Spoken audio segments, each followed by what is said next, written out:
श्री बृहन्मठ ओडगी संस्था संचलित Shri वीरतपस्वी English medium स्कूलमध्ये आषाढी एकादशीचा पवित्र उत्सव भक्तिभावाने साजरा करण्यात आला। इयत्ता नर्सरी ते 4थी पर्यंतच्या विद्यार्थ्यांनी उत्साहात सहभाग घेतला। कार्यक्रमाची सुरुवात शाळेच्या उपक्रमशील मुख्याध्यापिका सौ लक्ष्मी कंदिकटला मॅडम यांच्या शुभ हस्ते पूजा करून करण्यात आली। इयत्ता बालवाडी 3री व 4थीच्या विद्यार्थ्यांनी वारकरी परंपरेवर आधारित आकर्षक सादरीकरण केले।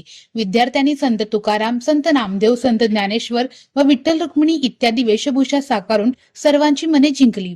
काही विद्यार्थी अभंग सादर केले, मुलींनी तुळशी वृंदावन घेतले, तर मुलांनी टाळ वाजवत दिंडीचे भक्तिमय वातावरण निर्माण केले। कार्यक्रमाच्या शेवटी मुख्याध्यापिका यांच्या हस्ते प्रसादाचे वाटप करण्यात आले। या संपूर्ण कार्यक्रमाचे सूत्रसंचालन शाळेच्या शिक्षिका सोनाली रासुरे यांनी केले, तर सौ रुपाली अनम शेट्टी यांनी मान्यवरांचे आभार मानले। कार्यक्रम यशस्वी करण्यासाठी सर्व शिक्षक, शिक्षकेतर कर्मचारी व विद्यार्थी यांनी परिश्रम घेतले।